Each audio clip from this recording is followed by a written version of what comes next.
जी अनुज जी चलो। प्रोग्राम को आगे बढ़ाने के लिए ऑफिस वर्क सारा होता है उनके इस कार्यक्रम के संबंधित में। अब की बार 400 पार करना है हमारे को, तभी तो राष्ट्र विकसित राष्ट्र बनेगा जो मोदी जी। और वो मोदी जी का सपना नहीं है, वो सपना क्यों है? आपके बच्चों के भविष्य के लिए वो सपना है।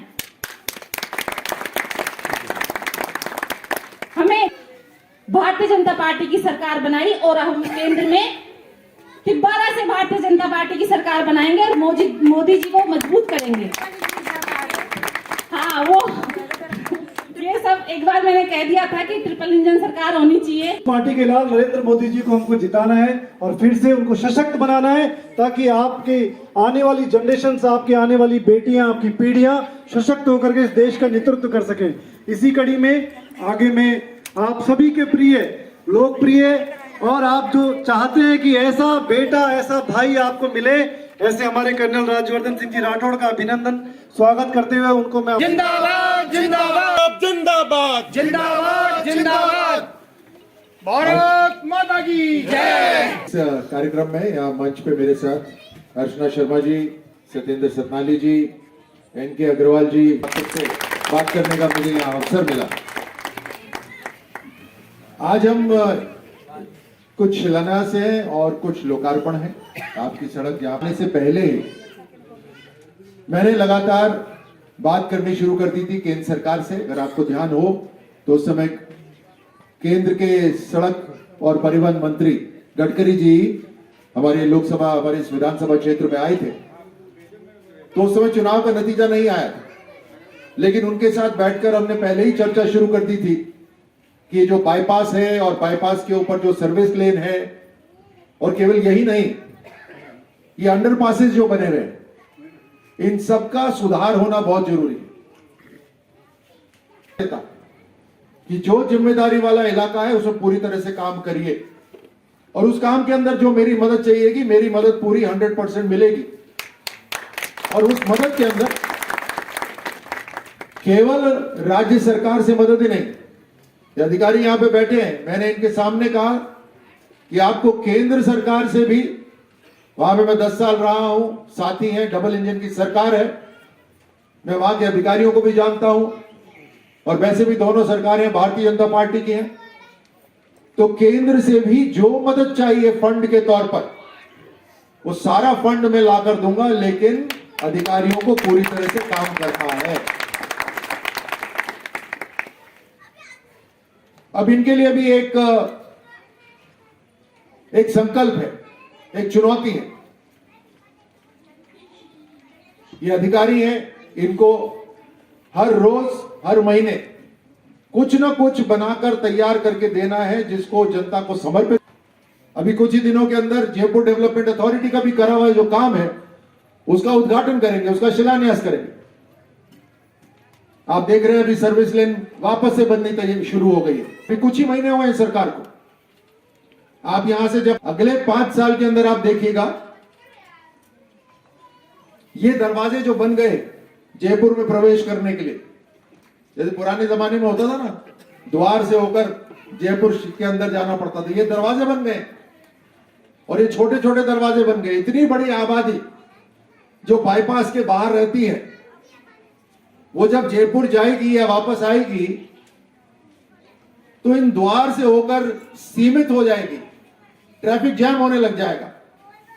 अगले 5 साल में आप देखिएगा कि इसको चौड़ा करेंगे, और हो सकता है अंडरपास या फ्लाईओवर बनके तैयार हो जाए इन्हीं 5 साल के। और ये मैं ऐसी चर्चा में नहीं कह रहा आपसे, इसके ऊपर चिंतन शुरू हो गया है। मैंने जयपुर डेवलपमेंट अथॉरिटी को कह दिया है, आप अभी से डिजाइन बनाने तैयार करिए। NHAI के साथ जहां बातचीत करने की जरूरत पड़े वहां बातचीत करके, क्योंकि बाईपास का अधिकार NHAI का है। तो ये सारा काम शुरू हो गया है। अभी जावर जी खर्रा इसके मंत्री हैं UDH के, उनके साथ लगातार मेरी बातचीत हो रही है कि हमें इन्हीं 5 साल के अंदर जो ये पूरा क्षेत्र जहां आज हमारा कार्यक्रम हो रहा है, ये कहलाता शहर है, लेकिन शहर जैसी सुविधाएं इन 5 साल के अंदर हमें बनाकर देनी है। ये हमारा संकल्प।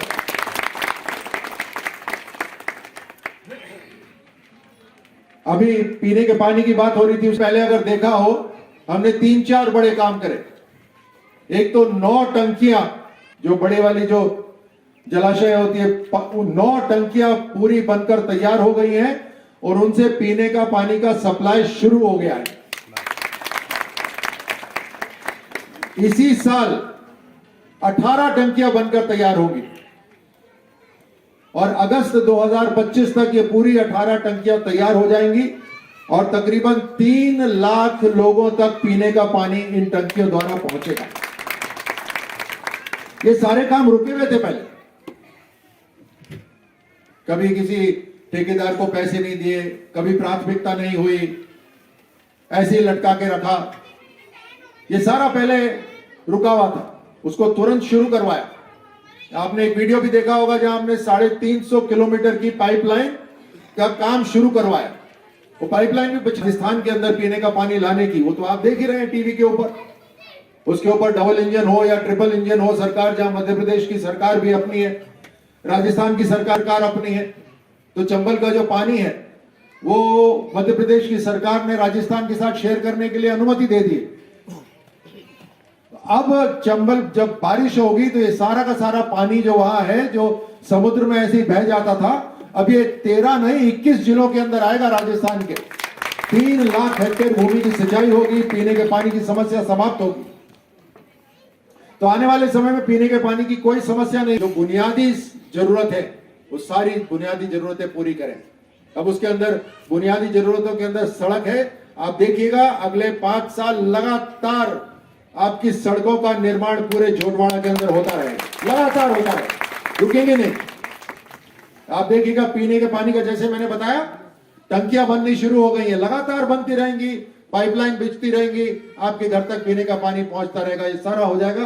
राजस्थान में भी पानी लाने की समस्या का एक इन सैद्धांतिक रूप पे उसको स्वीकृति दे दी गई। अब रहा स्वास्थ्य। आपके स्वास्थ्य के लिए बातचीत हो गई है। खीवसर साहब हमारे राजस्थान के स्वास्थ्य के मंत्री हैं, दोनों से बातचीत हो गई है। मेरा पत्र बन के तैयार हो गया, शायद चला भी गया। एक सैटेलाइट हॉस्पिटल झोटवाड़ा के अंदर हम बना के रहेंगे, वो तैयार हो जाएगा, आप निश्चिंत रहिए। कम से कम 200 बेड या उससे ज्यादा का यह अस्पताल होगा। अभी मैंने स्वास्थ्य के अधिकारियों के साथ बैठक करी, मुझे उनसे जानकारी मिली, हाथोज कम से कम 20,000 लोग वहां रहते हैं, लेकिन वहां पर एक भी क्लिनिक नहीं है। हाथोज के आसपास नेवारू तक कोई क्लिनिक नहीं है। उसकी भी मैंने बातचीत शुरू कर दी है कि सैटेलाइट हॉस्पिटल जब बनेगा तब बनेगा, उससे पहले वहां क्लिनिक तैयार होने चाहिए। तो आप पूरी तरह से निश्चित रहिए, मैं जो काम करता हूं पूरे खुले मन से करता हूं। और जब मैं काम करता हूं, जहां पर भी जाकर बात करता हूं, किसी भी मंत्रालय में बात करता हूं, तो पूरे दमखम से अपनी बात रखता हूं। जो काम करता हूं 100% करता हूं। तो डेवलपमेंट के लिए आप तो बिल्कुल निश्चित रहिए, खूब इस झोटवाड़ा पूरे क्षेत्र के अंदर खूब डेवलपमेंट होगा, चाहे पानी हो, चाहे स्वास्थ्य हो, चाहे सड़कें हो, और बिजली के अंदर भी। हालांकि यहां पर हाई टेंशन लाइंस नहीं निकल रही हैं, लेकिन उसके लिए भी केंद्र सरकार के साथ मैंने चर्चा शुरू कर दी है। इन्हीं 5 साल के अंदर जो हाई टेंशन लाइन जाती हैं, अपने काफी विधानसभा के ऊपर से, घरों के ऊपर से हाई टेंशन लाइन जा रही है, या तो उनको अंडरग्राउंड कराएंगे या उनको और शहर के बाहर से होकर निकालेंगे। बहुत बढ़िया। आप बताइए और बचा क्या? पोस्टिंग ट्रांसफर बचे। पोस्टिंग ट्रांसफर अपने काम से होगा, मैं उसमें नहीं। जितना होगा उतना होगा, सरकार को भी चलना ही है। तो उसके लिए एक दो लोग थोड़े बहुत नाराज होते हैं, एक दो लोग नाराज होने दो, कोई बात नहीं, लेकिन जनता खुश रहनी चाहिए, जनता के काम नहीं रुकने चाहिए। तो आप तो हर तरह से निश्चिंत रहिए। जिंदाबाद जिंदाबाद। हमारे पार्षदों को मैं धन्यवाद देना चाहूंगा। मैंने भी मंच पे इसीलिए बुलाया, इन्हीं के वार्ड के अंदर कहीं ना कहीं शिलान्यास हो रहा है, कहीं पर लोकार्पण हो रहा है, हमारे अन्य यहाँ साथी भी सब खड़े हैं। ये सब मेरी ताकत है। मुझे जानकारी किससे मिलती है? इन्हीं से मिलती है। अभी कोई आकर मेरे को पार्षद बताएगा कहीं काम रुका हुआ है, मैं तुरंत फोन कॉल करूंगा अधिकारी को, उसका समाधान करेंगे। कोई हमारे जो पार्टी के कार्यकर्ता है, हमारे साथी हैं, वो बताते हैं कि वहां उस कॉलोनी के अंदर ये समस्या चल रही है, उस कॉलोनी में वो समस्या चल रही है। जब आप सबसे मिलता हूं, आप पत्र देते हो, आपका पत्र एक एक पत्र उसको पूरी तरह से ढंग से मैंने अधिकारी बिठा रखे हैं, वो लिखते हैं। सरकार में होने का यही तो फायदा है, और पूरा लिखते हैं, उसको उस मंत्रालय तक पहुंचाया जाता है। उसके बाद मैं फोन से बात करता हूं। जो सामूहिक हित के जो काम है, जो अपने पूरी कम्युनिटी के लिए जो हित के काम है, वो सबसे प्राथमिकता से मैं करवाता हूं, ताकि आपको कोई कमी नहीं हो। और इन सब की जानकारी मुझे मेरे सभी साथियों से मिलती रहती है। काम हो रहा है या नहीं हो रहा, काम रुक गया, काम ठीक गति से चल रहा है, कहीं कोई लापरवाही कर रहा है, ये सारी जानकारी मेरे को अपने साथियों से मिलती रहती है। तो इनका भी बहुत बहुत धन्यवाद, पार्षदों का धन्यवाद, सबको बधाई, आप सबको आगे के लिए भी शुभकामनाएं। अब हमारा चुनाव बिल्कुल सर पर है, हालांकि ये चुनावी सभा नहीं है, लेकिन आप जब चर्चा करते हैं, आपस में बैठ के चर्चा करते हैं, आप मोबाइल फोन के ऊपर जब संदेश देते हैं एक दूसरे को, तो इस बात का याद रखिए कि आप ही चुनते हो, आप ही माहौल बनाते हो कि कौन सी सरकार चुनी जाएगी। अभी आप देखिए इतने बड़े बड़े काम हमारे देश के अंदर हुए, धारा 370 हटाने का जो कोई सोच भी नहीं सकता था, कश्मीर को पूरी तरह से भारत का हिस्सा बना दिया गया, जो एक अलग थलग सा हो गया था, इतना बड़ा काम हुआ है। आप 550 साल बाद राम मंदिर बनकर तैयार हुआ है, इतना बड़ा काम हुआ है। देश की अर्थव्यवस्था, एक समय सोने की चिड़िया हुआ करता था, बोलते थे हमारा, और हमारे बच्चे जो यहाँ पर बैठे हुए हैं, अगले 25 साल इन बच्चों का समय है, इन बच्चों के लिए हम क्या दे सकते हैं, एक मजबूत राष्ट्र देके जा सकते हैं, और वो आप सबकी सूझबूझ से हो सकता है, आप सबकी समझ से हो सकता है। अब चुनाव बिल्कुल सर के ऊपर है, उसमें याद रखिएगा कि इस बार प्रधानमंत्री मोदी जी, बीजेपी और एनडीए को हमें 400 पार करवाना है, हमें अपनी तरफ से एक मत देना है। तो आप सबको बहुत बहुत धन्यवाद, ये अवसर आपने दिया आपके बीच में आने का। जैसे मैंने कहा था कि हमारे सभी साथियों के समर्थन से, आप सबके आशीर्वाद से लगातार हमारा मंडल साहब और हमें माता की आप सबको धन्यवाद तो दूंगा ही, परंतु एक निवेदन भी करूंगा कि रोड भी बनी है भारतीय जनता पार्टी द्वारा, और कर्नल साहब के आशीर्वाद से विकास कार्य आगे भी होंगे। आज लोकार्पण भी हुआ है, साथ में लड्डू जरूर लेके जाए। आदरणीय कर्नल साहब, हमारे लोकप्रिय कैबिनेट मंत्री, और हमारे अर्चना तो आपके क्षेत्र की बहन है, बेटी है, वो तो आपके साथ काम करती रहती है, उसको तो आप ही धन्यवाद देंगे, मैं क्या दूंगा। हमारे निगम के अधिशासी अभियंता एन साहब, सभी को बहुत बहुत धन्यवाद कि आप लोग इस क्षेत्र में पधारे। सौभाग्य हमारा, कैसी महानुभूतियां। आपने एक और बड़ा चमत्कार देखा होगा कर्नल साहब के चुनाव में, योगी जी को पूरे जयपुर में सब ले जाना चाहते थे, अपने क्षेत्र में ले जाना चाहते थे, परंतु भारत माता चौक पर ही पधारे, ये कर्नल साहब की मेहरबानी थी।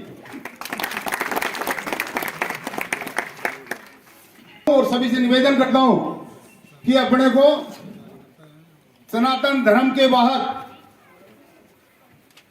और भारतीय जनता पार्टी के कर्ताधर्ता प्रधानमंत्री नरेंद्र मोदी जी के नेतृत्व में, और यहां हमारे लोकप्रिय विधायक और मंत्री राज्यवर्धन सिंह राठौर के नेतृत्व में मिलजुल के, संगठित होके हमारे क्षेत्र में विकास के लिए काम करना है। जिस प्रकार आज आप लोग आए हैं, उसी प्रकार भविष्य में भी कर्नल साहब ने कहा कि जेडीए द्वारा विकास कार्य उनका भी लोकार्पण होगा, फिर अपने को अवसर मिलेगा साहब से बात करने का, लड्डू खाने का, और शीघ्र ही आपकी टंकियों का काम भी चल रहा है, बहुत सारे काम है। अभी साहब से अनुरोध है कि हमारे चिकित्सा सुविधा की वो डिस्पेंसरी की भी जमीन अलॉट है, शायद उसका भी जल्दी कोई न कोई कार्यक्रम साफ कर देंगे, उस वक्त अपने को अवसर मिलेगा। और साथ में हमारे कुछ रोड वोडों के फायदे भी निगम में जो बजट का दिया हुआ है वो पेंडिंग पड़ी है, मुहूर्त चुनाव पहले हो चुका। नरेंद्र मोदी जिंदाबाद।